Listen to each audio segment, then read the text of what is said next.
Place that on. So here's a nice, light, healthy meal, wasabi chicken and coleslaw.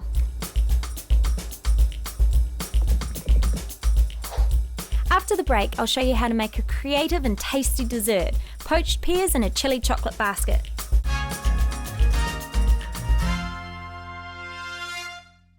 I've come across this brand which is handmade up in Whangaroa Harbour, which is 4 hours north of Auckland. Now I'm going to put it to some good use with stuffing these poached pears, which I will be poaching, with this butterscotch sauce, and then we're going to be making a little secret basket out of some more of their products. So first of all, we're going to go into poaching the pears, which we're going to be needing a saucepan. We're going to turn it up to high heat. I'm going to be pouring some water in. Now, I'm using Pinot Gris white wine. The reason I'm using this Pinot Gris white wine is because I love the sweetness of it. So we're going to pour some in there. We've got some sugar. It's going to go in. We've got some lemon zest and star anise. I'm going to dissolve the sugar in here. And while this is dissolving, I'm going to get the pears ready for poaching. So, you want to grab some pears. I'm using Bosc pears, and I'm just going to peel it. Plus, you want to look for nice firm pears, ones that haven't had damages or bruises to the skin. So now what I'm doing is I'm just going to decore them because I'm wanting to stuff these with the butterscotch sauce. This is a dangerous process, so be careful of your fingers, keep them well away. You just cut a little circle around the bottom, and you remove that bottom. But you keep that because that's like the little plug at the bottom that you're going to place in. Now, you want to get the core out so it's nice and soft. This is definitely a job that you don't want to be doing if you're in a hurry. So just take your time. So cut around. Well, I know there's corers out there, but this is how I do it. You don't want to get pears that are too hard or you'll just find this process a little bit too difficult. You just want to get them nice and soft and ripe. And you just lift out the core. I might just go a little bit deeper just so that you get all the yucky stringy bits out. Excellent. So our pears are ready to be poached. You'll notice in here that the liquid is up to a boil, so we can reduce that to a simmer. And then remember, when putting this into hot liquid, always lay it away from you so it doesn't splash up. It's always good if they've got the tops on, you can lay it away from you. The bases of the pears are pretty small, so I'm going to save them and put them in a little bit later because they're not going to need much poaching. Last few in, and excellent.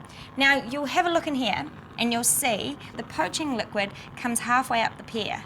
Now you want to keep an eye on that and evenly turn them. So halfway through the process, give them a turn. You want to keep a lid on it to keep the liquid from reducing. Now we're going on to the chili chocolate. I'm going to put some icing sugar into a blender and flour. Now if you want to make it gluten-free, you can use gluten-free flour. We've got some butter, add the butter in. So now for some chili chocolate. Now Attitude Foods has come up with a chili chocolate sauce. Now, with these scales here, if you've got the bowl on already, it will automatically, when you turn it on, go to 0. Now I'm going to weigh out 85 grams. Now this is a bit like baking, so you need to be quite precise with your measurements. Excellent. So we've got our chili chocolate here, and that's going to go into this mixture. And you can actually smell the chili come through. It's actually really strong. You can also have it with fresh pineapple on a toothpick and just dip it straight into the chocolate. It goes really well. So I'm going to blitz this up, place it on top. Excellent. You'll start to see that it blends up, but you also notice that a lot of the flour sticks around the side, so you get your spatula and just free all that so it can mix up nice and good. But just have this on a low speed. And you'll see it starts to form a paste, a thick paste.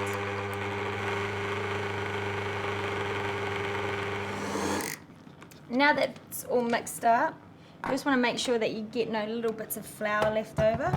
Now right at the start of this, I preheated my oven to 170 degrees on bake. So now that you've got your little paste, I tend to get a little bit like this and place them around the corners, stick them down.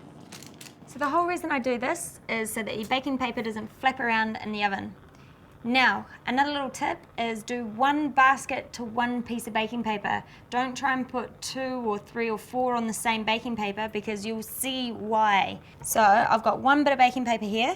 So you want to grab a bit, don't make it too big.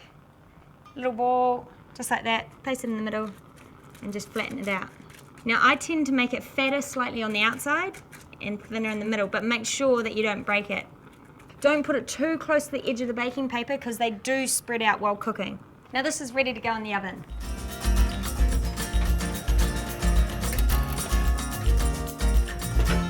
So you want to keep an eye on it because it's not going to take long. Now I've got my little blue bowl here, avocado spray, and just lightly spray around, but you want to make sure you get it all because you don't want it to stick.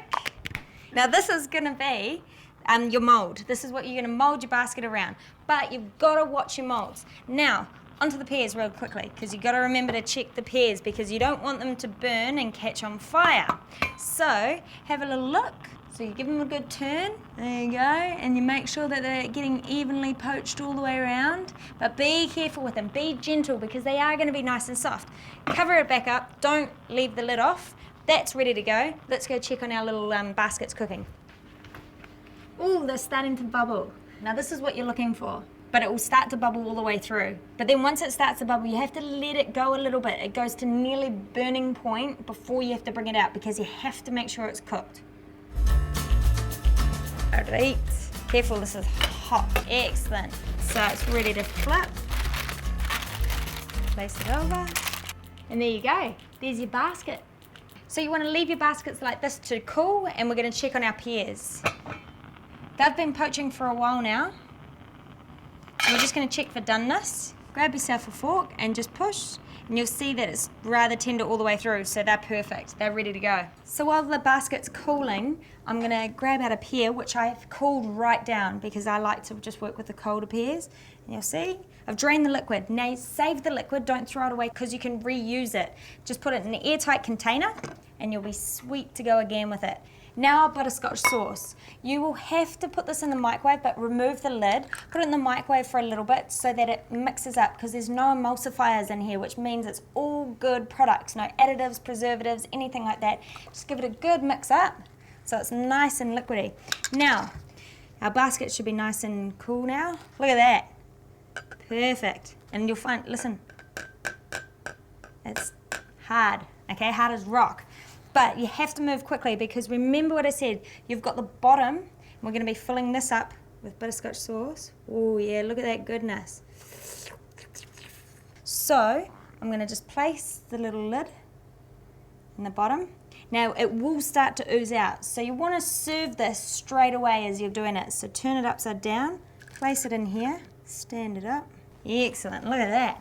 So I'm grabbing my ice cream now, I already got it ready because I know I'm going to move fast. Place a clump of ice cream there. Actually, I'm going to go 2 because I love ice cream. Just like that. And just top it off with some more the butterscotch sauce. Voila! Look at that! And there you have it, your poached stuffed butterscotch pears with some vanilla ice cream in a chili chocolate basket. For the recipes featured on tonight's show and the chance to win fabulous prizes, see the Savour section inside this week's Herald on Sunday. Next week, I learn how to flip pancakes from a true pancake expert and show you how to make Moroccan-style stuffed capsicums.